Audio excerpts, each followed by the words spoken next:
Halo adik-adik, selamat datang kembali di channel Widarta Fisik. Pada video kali ini kita akan membahas tentang aturan Steiner. Apa yang dimaksud dengan aturan Steiner? Jadi, pada video sebelumnya kita sudah membahas inersia. Inersia benda ketika berada di pusat massa. Nah, di mana pusat massa yang dimaksudkan nih? Misal ada sebuah batang tipis, pusat massa berarti di tengah-tengah. Nah, berarti ketika diputar di tengah-tengah, ketika diputar di sini, inersianya sudah diketahui. Yang kalian bisa cek dari tabel yang ada. Nah, jadi untuk rumusnya bisa kalian cek di video sebelumnya. Nah, tapi kalau seandainya kondisinya sumbu putarnya tidak tepat di tengah-tengah, tapi digeser ke suatu titik tertentu. Nah, jadi misalnya digeser ke sini, tidak tepat tengah-tengah, tapi digesernya misalnya di sini, ataupun di sini atau di sembarang titik. Nah, jadi dengan misalnya ini yang biru, nah jadi ada yang biru sini terjadi pergeseran sumbu putar.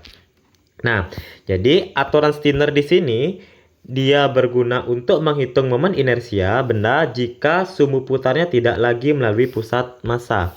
Artinya jika tidak lagi melalui pusat massa, jadi terdapat pergeseran antara sumbu putar. Nah, kalau terjadi pergeseran sumbu putar, bagaimana yang terjadi? Maka rumusnya berubah. I sama dengan I0 ditambah dengan M kali D kuadrat. Dengan I0 ini merupakan inersia di pusat massa yang nilainya bisa kalian cek dari tabel momen inersia yang bisa cek di internet. Sementara M ini massa bendanya, sementara D sini jumlah pergeserannya. Jadi D sini jarak pergeseran dari awal. Nah, berarti di sini dikatakan D. Jarak pergeseran dari poros yang baru dari poros yang lama itu dikatakan D. Nah, untuk lebih jelasnya, mari kita cek atau di soal berikut ini. Pada soal berikut ini, dikatakan cincin tipis bermassa M berjari-jari R dimasukkan dalam kawat tipis lalu diayunkan seperti nampak pada gambar. Nah, sini ada gambar kayak gini. Momen inersia cincin ini sebesar berapa? Jadi berapakah kira-kira momen inersia cincin ini? Nah, kita cek. Kalau seandainya cincin tipis yang biasanya diputar di pusat massa, pusat massanya di sini. Nah, berarti seharusnya di sini diputar. Seharusnya di sini diputar. Tapi di soal ini pusat massa yang di sini digeser menjadi ke ujung, ke pinggir sini. Maka pergeseran sumbu putar ini sejauh jari-jari. Nah, ini kan kalau segini dia namanya diameter, kalau lingkaran penuh ini. Jadi kalau dari pusat ke pinggir itu dikatakan dia sebagai jari-jari, sehingga dia bergeser sejauh jari-jari. Atau boleh kita tulis dia dengan lambang R. Nah, jadi bergeser sejauh jari-jari. Pertanyaannya berapakah katanya momen inersia pada yang baru ini? Jadi karena terjadi pergeseran poros, inersia yang digunakan I sama dengan I0 ditambah dengan M kali D kuadrat. I0 merupakan inersia di pusat massa. Nah, untuk cincin tipis itu inersianya adalah MR kuadrat ketika di pusat massa. Maka di sini I0-nya kita ganti dengan MR kuadrat. Sementara di sini tambah dengan M. Ingat, D di sini bukan diameter ya. D di sini bukan diameter, tapi D adalah pergeserannya. Jadi D di sini adalah pergeserannya. Dengan demikian dia bergeser sejauh jari-jari. Makanya D bisa kita ganti dengan R. Jadi kita ganti D-nya dengan R kuadrat. Jadi MR kuadrat tambah MR kuadrat sama saja artinya dengan 2MR kuadrat. Dengan demikian option yang benar itu adalah option nomor D. Nah, perhatikan soal berikut. Sebuah batang besi tipis bermassa M berbentuk silinder yang panjangnya L diputar dengan sumbu putar tegak lurus batang dan terletak pada jarak 2/3 L dari salah satu ujungnya. Maka berapa momen inersianya? Pertanyaan katanya sebatang besi tipis. Nah, jadi kalau ada batang besi tipis, pertama nih, batang besi tipis ketika diputar di tengah-tengah, jadi ketika diputar tengah-tengah ini, inersia yang terbentuk I sama dengan 1/12 ML kuadrat, dengan L di sini merupakan panjang besi ini. Ingat ya, jadi dari mana kita tahu ini wajib dihafal dari tabel momen inersia. Nah, berikutnya dikatakan jika katanya diputar dengan sumbu putar tegak lurus batang dan terletak pada jarak 2/3 L dari salah satu ujung. 2/3 L dari salah satu ujung yang mana? Bebas. Dari ujung sini boleh, dari ujung sini juga boleh, nggak masalah. Oke, tapi sebelumnya kita cek dulu jaraknya di sini. Pusat massa itu diletakkan di tengah-tengah. Panjang total ini katanya adalah L. Dengan demikian, dari sini sampai sini, itu panjangnya adalah setengah L. Kalau dari sini sampai sini juga panjangnya adalah setengah L. Nah, berikutnya sumbu putar yang baru. Sumbu putar yang baru diputar di mana? Nah, ini sumbu putar yang baru dikatakan 2/3 L. Nah, berarti 2/3 L. 2/3 L berarti dari sini ya. Nah, jadi kurang lebih ditempatkan di sini. Nah, ini kita tulis yang warna biru. Jadi di sini sumbu putarnya, yang mana jaraknya ini semua dari salah satu ujung itu katakan adalah 2/3 L. Nah, sementara jadi berapakah pergeserannya? Jadi pergeseran inilah yang dikatakan sebagai D. Jarak segini dikatakan sebagai D karena pertama ada di tengah-tengah di sini, kemudian digeser menjadi segini. Jadi inilah D. Berapakah nilai D? Nah, kita cek di sini. Dari sini ke sini setengah L, dari sini ke sini adalah D. Sementara semua ini adalah 2/3 L. Maka dari persamaan ini kita bisa menentukan setengah L ditambah dengan D sama dengan 2/3 L. Jadi kita hitung setengah L ditambah dengan D sama dengan 2/3 L. Jadi berapa nilai D pergeserannya? Jadi nilai pergeserannya kita lanjut di sini. D sama dengan 2/3 L dikurang dengan setengah L. Karena awalnya plus pindah ruas jadi minus. Yang ini dia. Oke, jadi kita masukkan samakan penyebut. Jadi 6 berarti 2 kali, biar jadi 6 kali 2 berarti 4/6 L dikurang dengan 3/6 L. Jadi hasilnya adalah 1/6 L. Nah, setelah kita dapat D, baru kita menggunakan aturan Steiner. Jadi I inersia sama dengan inersia I0 ditambah dengan M kali D kuadrat. Inersia di pusat massa katanya nilainya 1/12 ml kuadrat. Oke, kita masukkan dia 1/12 ml kuadrat ditambah M masanya M, D adalah pergeseran. Jadi pergeserannya dikatakan 1/6 L. Kali sini kuadrat jadinya 1/6 L dikuadratkan. Jadi nilainya adalah 1/12 ml kuadrat ditambah M, 1 dikuadratkan 1, 6 dikuadratkan 36, dan L dikuadratkan L kuadrat. Jadi bisa ditulis 1/36 L kuadrat.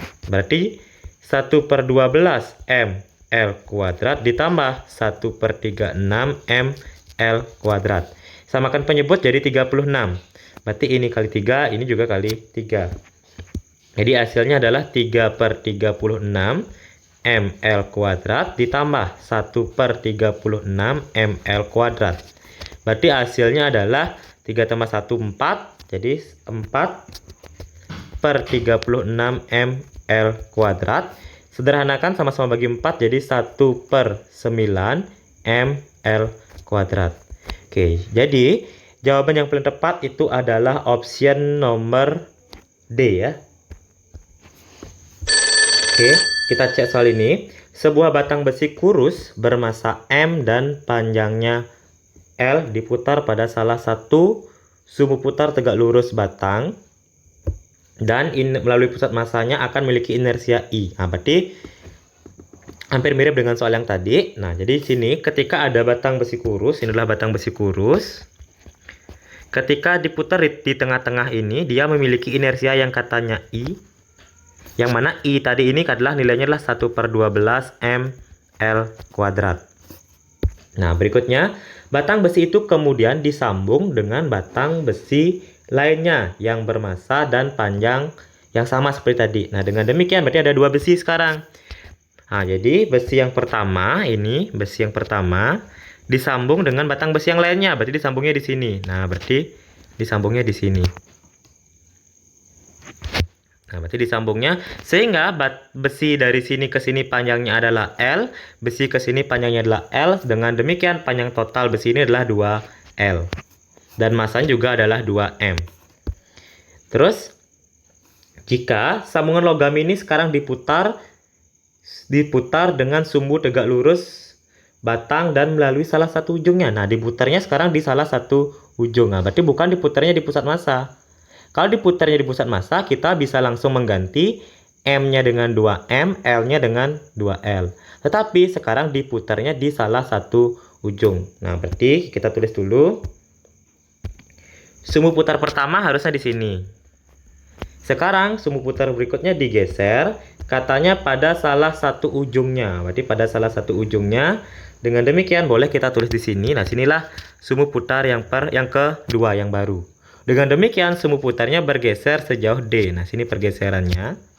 Berapakah kata inersia yang baru? Nah, jadi inersia yang baru seperti biasa, I sama dengan I0 ditambah dengan M kali D kuadrat. I0-nya kita cari dulu. Nah, I0 di sini adalah inersia ketika di pusat massa. Berarti yang warna biru ini ketika di pusat massa. Kita cari dulu I0-nya.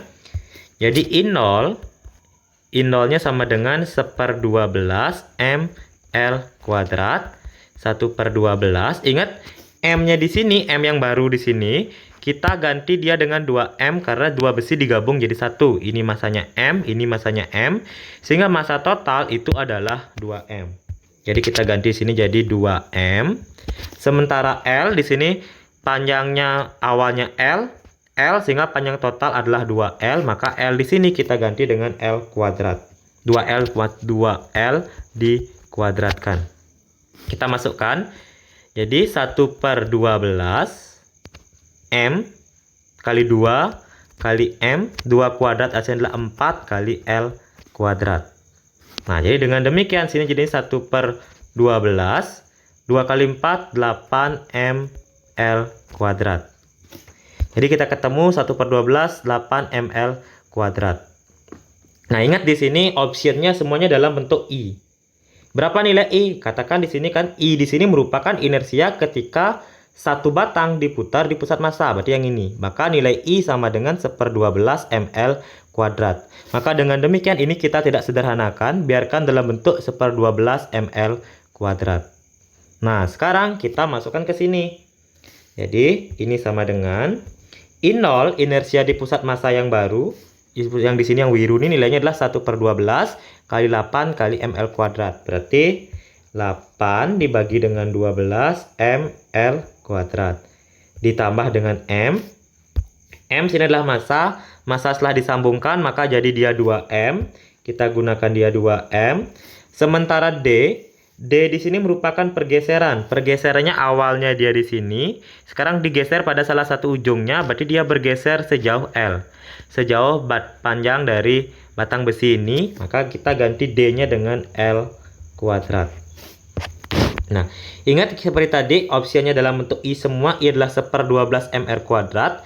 Maka ini juga kita harus jadikan 1/12 mR kuadrat. Maka jadikan penyebutnya per 12. Maka jadinya ini tetap 8/12 mL kuadrat ditambah. Biar jadi per 12 jadi 24/12 mL kuadrat. Nah, sekarang tinggal kita jumlahkan. 8 ditambah 24 itu hasilnya adalah 32/12 mL kuadrat. Saya jadi 8 ditambah 4 32/12 tetap mL kuadrat. Nah, di mana mL kuadrat per 12 ini sama saja artinya dengan I yang ini. Ini mL kuadrat per 12 sama aja artinya dengan I. Dengan demikian jawab yang tepat ini. Nah, maka ini segini sama aja artinya dengan I. Maka jawab yang tepat adalah 32I. Jadi option yang paling tepat itu adalah option nomor B. Oke. Nah, demikianlah contoh soal mengenai aturan Stirner. Jadi kalau seandainya ada yang ingin kalian tanyakan atau ada yang belum kalian pahami, bisa komen di kolom komentar. Dan jangan lupa tonton video pembelajaran yang lainnya. Selamat dan semangat belajar. Terima kasih.